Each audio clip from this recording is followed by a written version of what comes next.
Hello, and welcome to our workshop. Today we're going to be discussing effective presentation skills.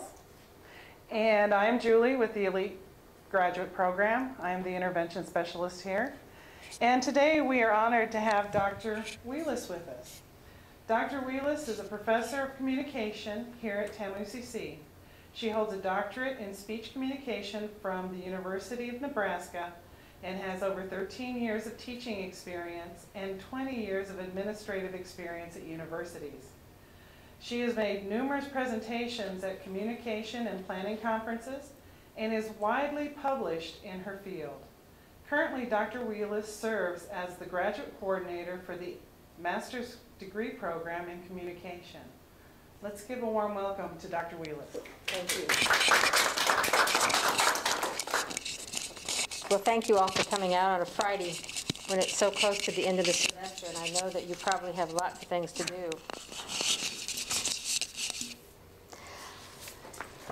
I want to start by saying I think it's very important that people who are going to obtain a graduate degree learn about professional presentations. I say that because you would expect that all students in communication would be able to do that when they arrive. That's not necessarily the case. Sometimes when we learn how to give speeches, we think that speech making is the same as presentations. And when you get into your professional life, it's not necessarily the same. There are, of course, some things that we can borrow from speech making for professional presentations, but they're not exactly the same. Now, today I want to go through and talk with you about what I think are some of the key elements of professional presentations, and then I want to answer the questions that you have, particularly in the field that you're in, because each of you are in a field that your presentations may be very different than what the next person's presentation is. So let me give you a copy of what you're going to see up on the top here. And there you go. I'll leave one here for you. And I always say, you know, you're not supposed to hand things out before you speak because people will be looking through them. But you're not going to see a lot of words on those papers because I want you to write in what you think is important about what we're saying. Also, jot down some questions that you might have or interrupt me at any time and we can stop and take care of them. When we talk about professional presentations, we are really talking about 4 key elements. The first one, of course, and the one that's the most important, is the message. What do you really want to say? If you don't know what you want to say, how do you expect people listening to you to understand that? The second one is not you, but the second one is the audience. And your message is very important for the audience to whom you will speak. If, for example, you're at a professional conference, you will be speaking to people who have probably a wide knowledge of the topic and the discipline that you're in. If you're talking to your classmates in front of your class for an assignment, they're going to have a different kind of level of knowledge as well. So the audience is very, very important. And then finally, third, we get to you. And you, although are a very important part of presentations naturally, you do come third in line. But it's most important to ask yourself, how can you get your point across most effectively? If your audience comes to listen to you and you haven't answered these 4 questions, then 3 questions, excuse me, then the last one is kind of moot. What do I want to gain from this? What do you want to get? Not only your audience, but what do you want to get? Let's say, for example, that you're making a presentation at a professional conference and you have a paper that you think is very important. It's kind of leading edge, sending us into some new areas of a topic, for example. And you want to go on for either a postdoc or a doctoral degree. And in the audience are people from the universities where you would like to go. So what is it that you want to gain from that experience? Not only do you want to gain that the people listen and understand what it is you're talking about, but you also want people to think that you're highly credible and that you should be a part of their program. The same thing happens when you get your doctorate and you're going out making presentations and you would like to have a job, let's say at the University of Minnesota. And there's somebody out there who's listening to you to see if you would be the type of colleague they would like to have. So whenever you're making professional presentations outside of a class right now, there's something that you want to gain from that other than just the understanding of the topic. And it's very important for you to remember that as we talk about different kinds of audiences. Now, The key element to messages, you have to know what you want to say in very concise terms. So the first thing you think about, what is your purpose sentence? What is it that you expect people to know? You don't come up and you're going to make a presentation and maybe they give you 10 minutes, and at professional meetings that's just about all you get. You get 10 minutes and you've got to describe your dissertation, which of course is absolutely impossible because we all know dissertations take so long to get that it must take a long time to talk about them, wouldn't you think? Well, what is it that you really want people to understand? Maybe there's a part of your dissertation that you've submitted as a paper, and that's usually what we do. We take our master's thesis and dissertations, and we use the data from there to talk with our colleagues about various areas. So you would like to present part of that. Well, what is the part, and what is it that you want people to gain from that? What is the knowledge that you want them to have? And remember that this should be in a simple sentence, not 2 or 3 or 4 sentences, but a very simple sentence. Let's say that I have just finished a project talking about instructional communication, and we're trying to look at what are the effective communication strategies in the classroom that help students learn. So my thesis sentence might be that a teacher's enthusiasm, a teacher's credibility are the 2 most important factors in student learning. It's my thesis sentence, plain and simple. Then I can go into my whole presentation. Everything revolves around that thesis sentence. Simple sentence, very concise and to the point. I don't come up and say, I want to tell you what I did in instructional communication by using a qualitative method, and then it took me 4 months to do my data analysis, so I won't spend very much time on that, but maybe you'll have some questions. No, that's not what they want to hear. A simple sentence that's very concise. Probably the #1 thing I think that students in communication classes make is they don't have simple sentences for a purpose statement. Call that a thesis sentence. It's just like in your writing. We also know that you've got to adapt that message to your audience. Your audience becomes very, very important. If you have an audience, let's say that you were an expert on tsunamis, and you were going to talk with a group of people at the Rotary Club, and they were highly interested in tsunamis and what happens, particularly in the United States. So you would then probably analyze your audience and say they probably don't know a lot of the technical things about tsunamis. They just know that they are devastating because they just saw that on television. So your message has to be adapted to your audience. Not only your total message, but your thesis sentence. Your purpose has to be adapted to the audience. If they're not technically knowledgeable, then you've got to have a thesis sentence that's not real technical. If you're in class, and maybe the professor wants you to talk about the method that you used to collect your data, that's a very different story than talking about your whole study that you may have done.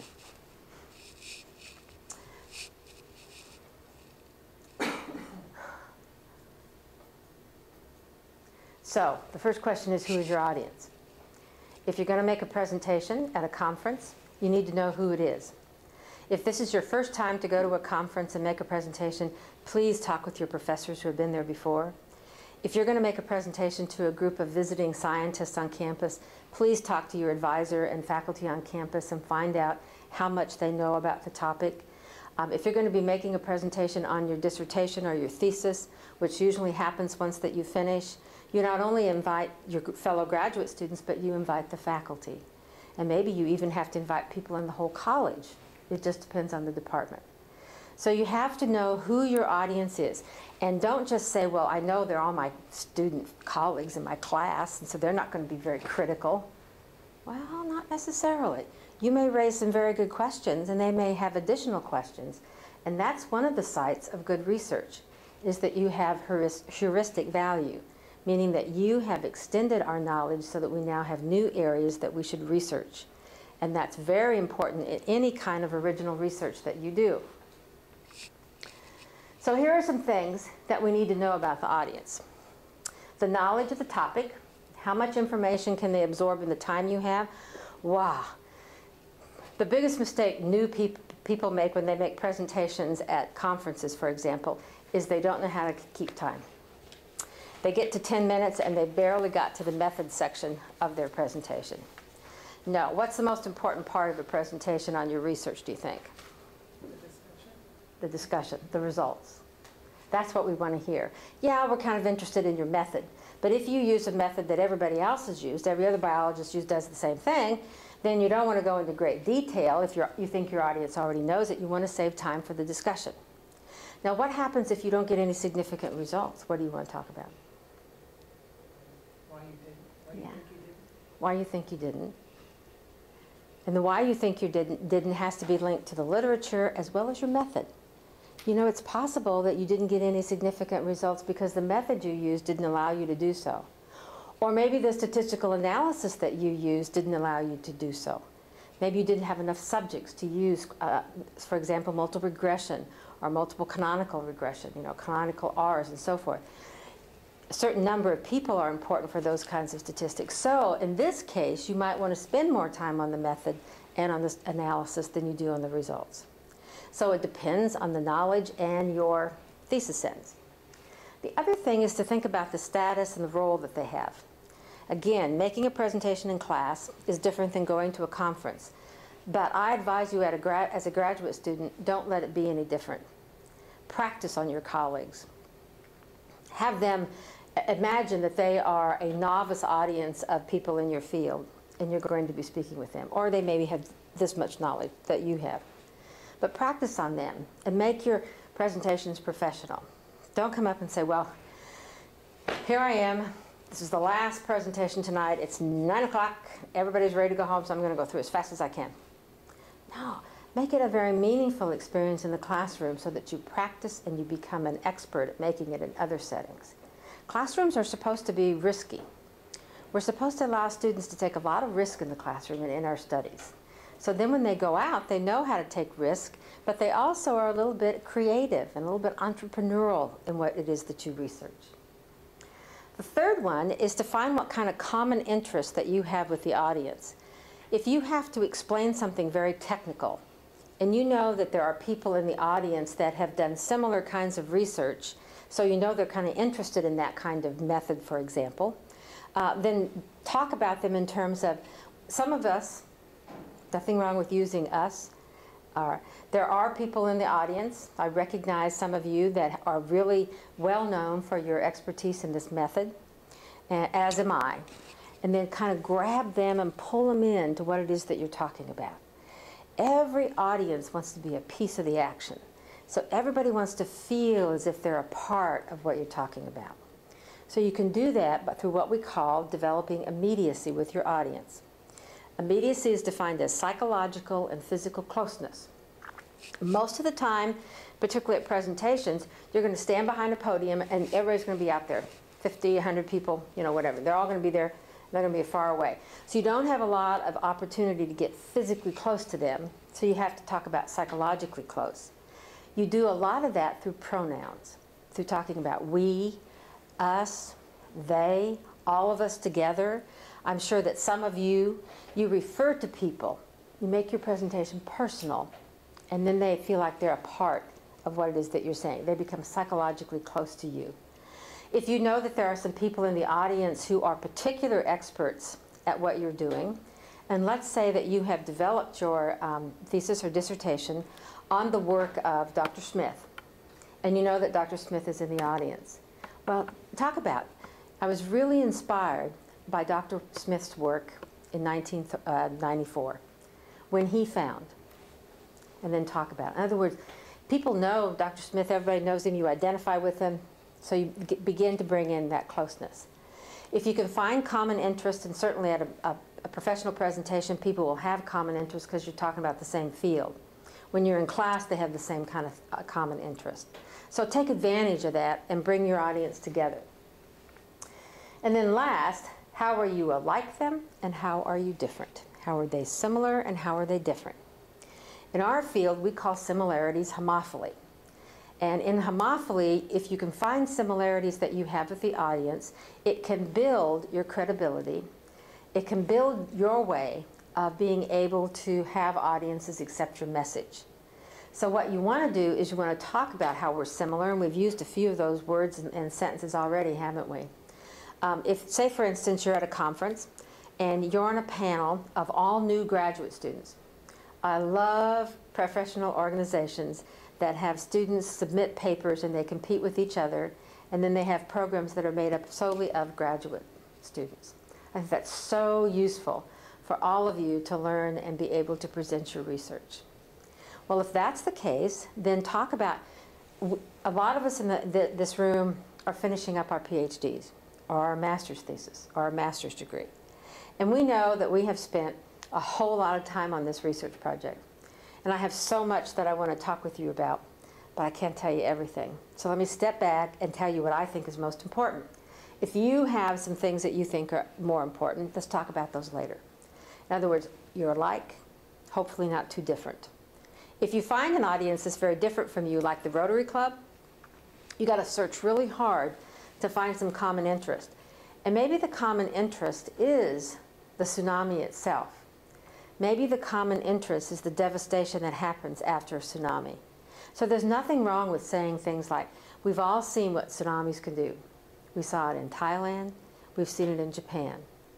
And we see those things because of the media, access to media that we now have in the world that we didn't have many, many years ago. And it was a big catastrophe. We're still trying to find bodies of people who were killed in the tsunami, and it's been 3 weeks ago. Pull them in as to why you think they came to listen to you in the first place. It's really nice if you're making a presentation to somebody like a Rotary Club to get there a little early and talk to people and say, I'm really excited about coming here today and talk with you. They'll say something like, yeah, we've all been really interested in tsunamis lately, da da da da da da.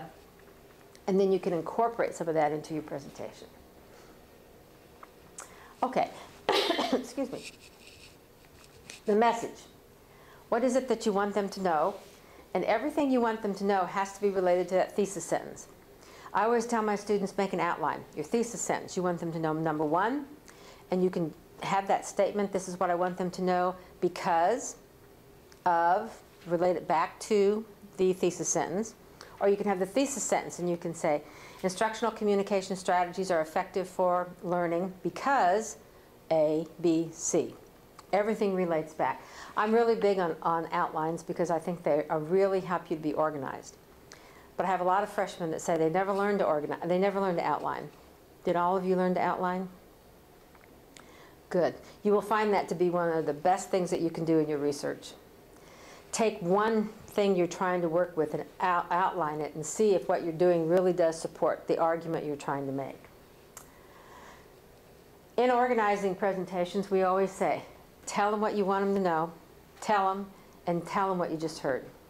So in your introduction, you give your thesis sentence and you say, and I'm going to concentrate on 3 things that I think are important from this research. 1, 2, 3. In your conclusion, you say, we've talked about a lot of things today, but the most important things I want you to remember are 1, 2, 3.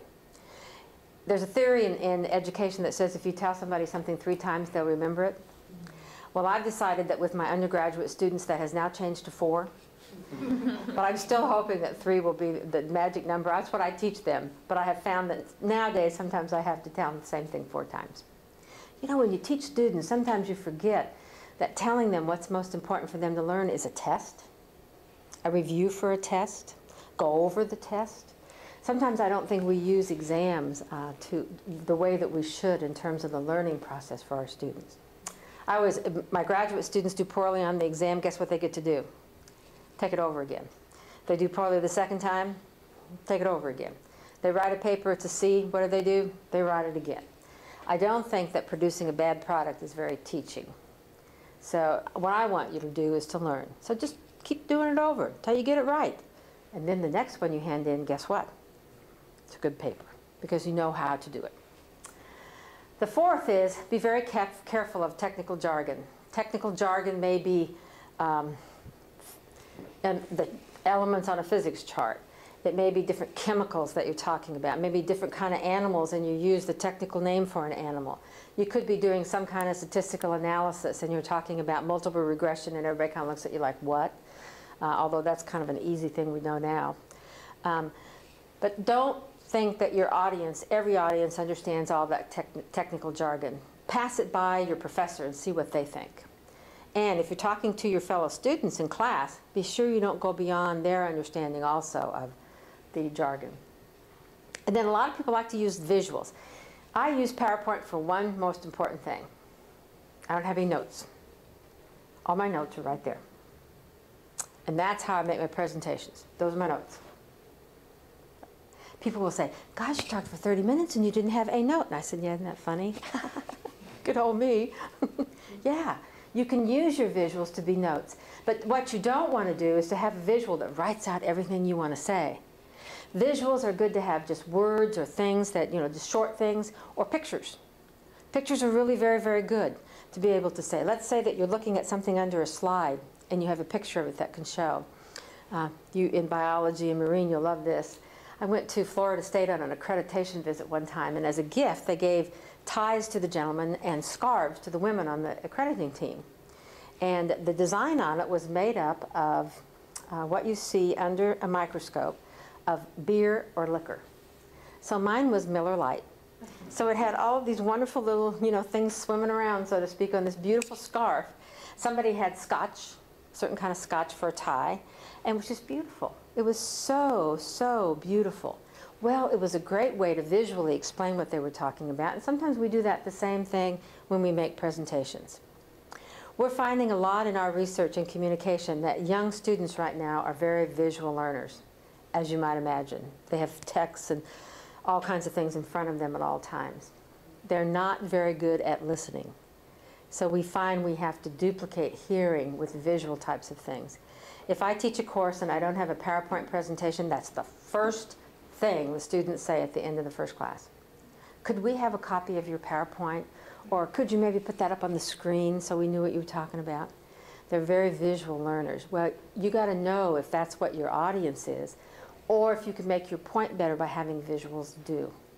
However, if you make a presentation at a professional organization and you get in a room where there's no equipment, there's nothing to show your visuals, what do? You go to plan B, and you've got then to be able to describe what it was that you were going to visually show. But never make a presentation without a plan B. And the plan B is almost always going to gear around technology. Because even though today they all work, they don't work when you're making the biggest presentation of your life. When you do your dissertation or your thesis defense, be sure that you have a backup for that piece of equipment.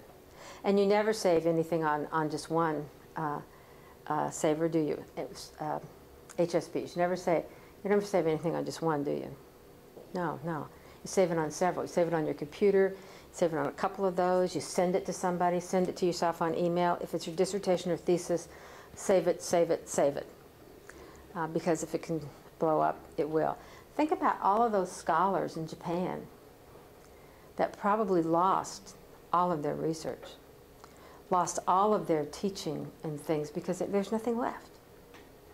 We were talking yesterday about teaching to students after we've had a hurricane, if we could connect with them electronically and continue to have class. And the first question was, is there a server someplace that's been saved for us to do this?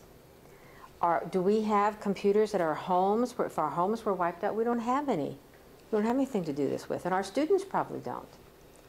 So be very careful that you have multiple ways to make presentations. You'll feel much safer about that. And then the old KISS statement. Keep it simple, stupid. You might say, I've heard that over and over and over again. It's the best advice you can get. Too technical, too long, too many words to say the same thing, not good. If I could improve my students' writing in one way, it would be to get rid of half the words they use to make a sentence. Instead of saying, the researchers, comma, Smith and Wesson, studied in 1922, da-da-da-da-da-da. I could simply say, Smith and Wesson, parentheses, 1922, studied. I don't have to say in a study by. That's a whole lot of words I don't need. Economizing on the words that you use is a very, very important thing for graduate students to learn. And you should ask your professor, if your professor's not grading your writing, you should ask them that question. Could I say this more simply? Could I use fewer words? Could I use action words? Whereas I want to write actively instead of passively. How do I do that? Learn how to do it. Then we finally get to you. Oh, good, here you are. You're going to make a presentation. We finally get to talk about you. I think the most important thing in communication, without a doubt, is freedom of speech. I feel very strongly that in our country, protecting freedom of speech is the most important thing we have. The second most important thing is credibility. Credibility, as you all know, is what people think of you. How do they perceive you? And we talk about credibility in 3 different ways. We talk about your competence, we talk about your character, and we talk about if people trust you. Those are the 3 things that you want to build in your professional life, year after year after year. And you can do that through your research, through your teaching, through your interacting with other scholars. But you have got to make a plan to increase your credibility in your professional life. That's how you become full professors. That's how you fit into chairs in different colleges and universities. That's how you become the researcher that gets the multi-million-dollar grant from the federal government, is through your credibility. Now, there are also some ways that you can increase your credibility or establish it, and on the very back piece of paper of your handout, that's what you're going to find. You're going to find some ways that we increase our credibility when you're making a presentation. Now, we said that competence is number 1, so what do you have to do? You have to be prepared. You have to know your topic. If you have a lot of technical words, if you have a lot of descriptions of different amoebas or whatever it is that biologists study, many, many things, be sure you pronounce the names correctly. That's very important. Second, identify your ideas with respected scholars. Be very careful saying, nobody's ever done research on this topic, so I decided to do that. If I could advise you to get rid of 2 words in your life, it would be nobody and all. There are no such things in the world as nobody or all people. Whenever someone says, everybody says this, I always say, name 6. 6 people. Well, if we all think that, surely you can name 6 people. We hardly ever have alls and nones. So get those words out of your vocabulary. You can cite sources and the qualifications if the source is not familiar to the audience. In other words, maybe you want to cite some scientist who's done a lot of research, but it's not in your field. In our field, we borrow things from psychology and sociology, from business, from education. We borrow them from everywhere, and we're very open about that. And people in our field may not know that particular scholar, so we've got to stop and tell them a little bit about why we think that we should base our research on their work. And then don't forget to cite your own qualifications. Maybe this is the 3rd study that you've done on this topic. Maybe this is the 3rd time that you've been doing things the same way. So don't hesitate to say that. Most important, how does your research ideas extend our knowledge of the topic and of the field? If you're conducting research that doesn't extend knowledge, from my perspective, it's not research. It's a learning experience for you, but your research should help us expand our knowledge. You know, we always say that professors are supposed to do research in college when they become a professor. And in my field, we don't get money to do research.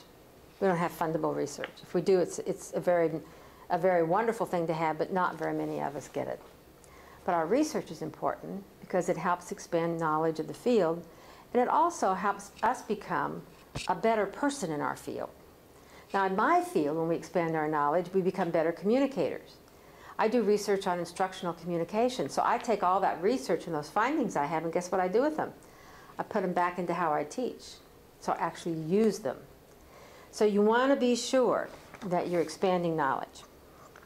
And then what are you going to do with this information? This information is important for my dissertation, my master's thesis. This is important because it's the 2nd step in my research agenda, for example. And the next one is probably the most important one behind competence, and that's trust. People have got to trust you. They've got to know that you're honest and you're sincere and that you have good ideas and information. And we probably should have added in there that your information is not harmful to those people who hear it. Don't talk down to your audience. Don't say, I know that none of you are scientists, so let me try to put it in your perspective. Ooh, you're so dumb. I know you can't understand it, but let me try to tell you anyway. That's exactly what you're saying. Don't talk down to them. Make them feel important. Bring them up. Talk about ways that you might both define things, and then introduce new things to them. And as you go along, define it, and they'll catch it. They'll get onto it. Don't worry. Use a style that's appropriate to the setting and context. We're a small audience, so I can come out here, I can talk with us, but know how you're supposed to speak before you go. And then and then use a delivery that's appropriate to the setting and the context, as we just talked about, and improve your L factor. Go around telling people about, I know about the L factor and you don't. That's your likability factor. Why do you want people to like you? Because if they like you, they're going to listen to you. If they like you, they're going to want you to come back. Have you ever listened to a speaker that talked down to you, that rambled on, read their notes, and what did you say? But next time that person talks, I'm not going. You didn't like them. Not necessarily their message, but you just didn't like them. So you have to get that likable factor. We call it the L factor. If you hear communication people talking about the L factor, you can say, I know what you're talking about. We try to hide it from people, but I share it with you because I know that you would never do that. And then last, what is effective delivery? Well, effective delivery is having contact with your audience somehow. Eye contact, movement. Somehow you've got to be able to establish contact with them physically. And don't, for heaven's sakes, go to a conference, write out everything you're going to say and read it. Don't do that. Those are the most boring presentations. You want to have key things that you want to talk about. Be prepared to talk about them. Also remember the time that you have. Don't take up some other scholar's time by going over your time limit. That is a big no-no in every field. Also, you want to have good delivery by good vocal tone. Emphasize the things you think are important. Criticize the things that you want to criticize, but let your tone say that as well as what it is that you're saying. And you know what that sounds like. If you don't know what you sound like or look like when you speak, get a camera and make a presentation and then go back and look at it. You will be shocked at how you look and what you sound like. It's not at all what you thought, but it's a very important learning experience. And I would advise all departments, graduate programs, to do that for their students, so that they have an idea of how they can improve in presentations. You know, we get a lot of people that say, could you come over and spend maybe 20 minutes with us and help us do better presentations? Well, you know, I can spend 20 minutes with you and you're going to get this much information, but that's not going to make you a better presenter. What makes you a better presenter is if you know how to apply those principles and you actually do it and you practice them. You know, I didn't become a good communicator by sitting in my office not communicating. As you heard, I've done it for 33 years. That's a long time. But I've been saying the same thing over and over again for 33 years. I had to get it right sooner or later. You have to have an opportunity to do it and then have somebody help you with it. And your professors, I know, are all good communicators. Let them help you. That's what you do to make professional. Oh, one thing we didn't talk about delivery is your appearance. Please don't come to a conference in blue jeans and a t-shirt. Although that's very comfortable when we're out on the sea, not comfortable at conferences. Even if it says that the dress is casual, if you've got to make a presentation, be a little more than overly casual. Maybe a pair of Dockers with a nice shirt, white shirt for example, starch shirt, short sleeve, doesn't matter. Dress appropriate to the situation, but please dress appropriately as a professional. See, I titled my presentation today, Professional Presentations. Not just making speeches, not making presentations, but being professional. When you get to the graduate level, that's what you are. You are a professional. When you finish your degree, you are a professional scholar. And underline that word scholar. That means that you have knowledge for us, and we have knowledge for you, and we're all going to share it together through making professional presentations. Now let me answer some questions that you have. Yes? You kind of already touched on this a little bit, but I was wondering if you could expand and maybe provide some alternative examples if you know of any. But there seems to be a lot of buzz about whether or not PowerPoint is effective in terms of doing professional presentations. Could you talk about kind of how to make use of it, or if there's something better out there if you know of it? Well, PowerPoint is very important, and as I said, if you can say it without PowerPoint, then you probably don't need it. If you're making a presentation like this, PowerPoint's very important. Now, all of you didn't look at your papers unless you wrote down something. You were looking up here, you were looking at me. If you can make a presentation where the focus is still on you and not only on PowerPoint, then use it. The other thing is to use some kind of visuals. I don't care what program you use, but if you have visuals that are very important for people to understand, the only way you can present them is to put them on a screen. And so you would know that that's what you want to do. Now, in your field, one of the things you'll find in your research is one of the most important things are tables. Let's say you're talking about a two-way analysis of something, and you got a 2x2 table, and you want to talk about the interaction effect of those variables. Well, the best way to do that is to have a table that shows it. Maybe you have a laser pointer that even shows it more. That then adds to what it is that you're saying. So that becomes important. The thing you don't want is you don't want a PowerPoint presentation that, one, you can't see.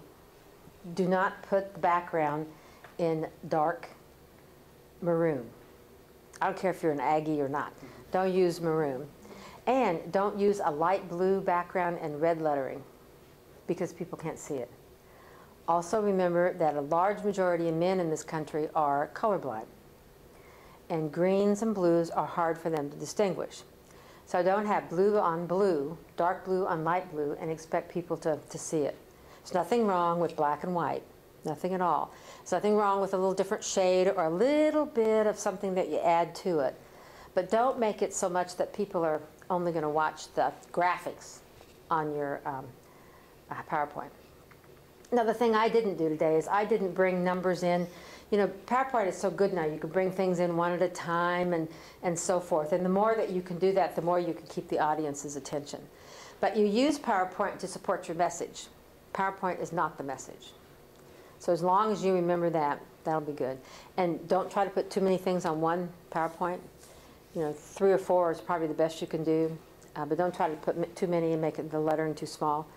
If you're going to make a presentation and you have PowerPoint, sometimes at conferences, if you're at a hotel, for example, charges a great deal of money to use that kind of equipment.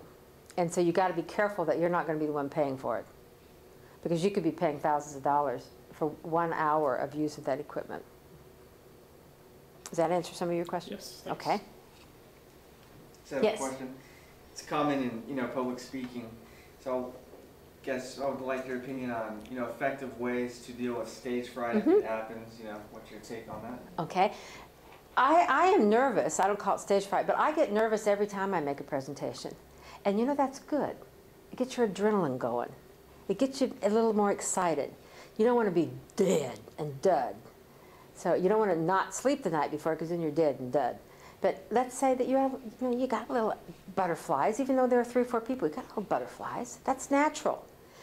First thing is, tell yourself, it is natural to have a little bit of anxiety. It is natural. Never call it fear. If we know one thing in communication, that what we label something is what we get. And if we say I'm very fearful about making this presentation and I'm afraid I'm going to faint, the likelihood is greater the more you think you will. But instead, if you say, I'm a little anxious about this, but that's okay, that's good, I know what I'm talking about, I'm going to give it to them, and be positive. Now you may say, is that going to work? It's the first thing you have to do. You have to think that you are not so anxious that you can't speak. If you think you are, that's going to happen. It's a self-fulfilling prophecy, and I believe in self-fulfilling prophecies. The second thing is be prepared. The number one reason why people are anxious about public speaking is they don't know what they're talking about. They are not prepared. They made their PowerPoint last night and haven't had a chance to practice with it. They don't know what the size of the room is. They don't know how many people are going to be there. They know nothing about the situation, nothing about the audience. They're scared to death.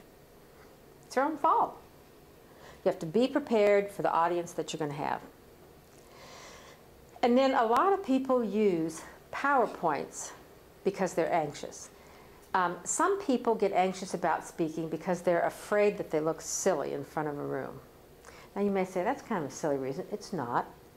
You could be the most wonderful movie star in the world, but you might be just a little anxious talking to a theater class because you don't have a script and they're looking at you, not as King Arthur. So if that's the case, dim the lights and use a PowerPoint, and people can still see you and they can hear you, but the attention goes a little bit more to the PowerPoint. If you're extremely anxious about the situation, that's one thing I suggest to people. Does that help? The other thing, take a deep breath, blow it out, about 5 of those, get the tension out, roll your shoulders and get the tension out of your neck. All the physical things that make us tense, try to get rid of those. Okay, what else? Yes? I think the hardest audience is a heterogeneous one where you have experts and laymen, lay people. I always think it's hard to tailor a presentation to that kind of audience, because if you keep it too basic, the experts will start to sleep. And if you do very into detail, I think the other group, people who have not a specific knowledge in their field, are just lost. So it's kind of hard to find the way in the middle, I guess. Yeah. Well, one thing is they all came here for a reason. And to find out why they all came together and use that as a way to try to discuss what you're talking about. We also have the 10 or the 20% rule. Those are the people that you may never get to. Forget about them. And concentrate on the other 80% of your people. And let's say now it becomes 60-40. Remember, too, what is it that you want to get out of this presentation? If you want to get out of this presentation the respect of the people who know what you're talking about, that's who you talk to most. You have to talk to all the audience, but you may have to talk in detail a little more to the experts. And that's why I say it's important for you to decide what you want out of your presentation. You will be surprised, though, if you really think hard about how you can take a technical definition and explain it in a simple way so that the technical people still buy it. You'll be surprised how you can do that if you just practice and look at it. There is a way to reach both of them. You just have to kind of work hard on it. Other questions? Well, kind of speaking about practice, I know that's a way to get prepared. Other than just giving your speech in the mirror, what are some good ways to practice your speech or prepare? Well, I have, when I've got a big speech to make to a very large audience, sometimes I will practice it and record it, and then I'll play it over. I'll listen to it when I'm, putting on makeup, or when I'm getting ready for school or something, I'll listen to it. And when I can hear myself saying what it is that I want to say, I have a tendency to remember it. Remember 3 times, and you'll remember it. And 3 different ways, and you'll remember it. So I've used that. The other thing is, if you really know what you're talking about and you have a really good outline, you can go back in and insert things after you realize who your audience is. But if you kind of have the format and you only have to stick things in here or there, that's very helpful. Other than trying to say, well, how am I going to make this evident to them? Well, I can sneak it in here. You have something that you can use.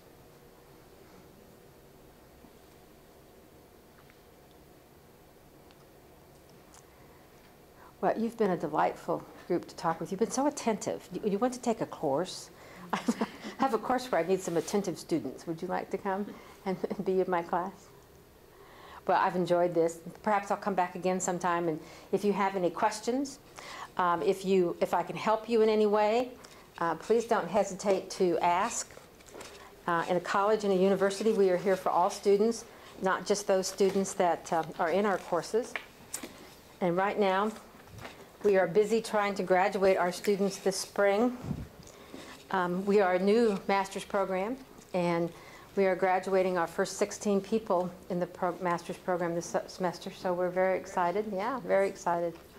Several of them have used people and the facilities and the support from ELITE, so I do want to thank ELITE for all that you do for our students, because I know it's very important.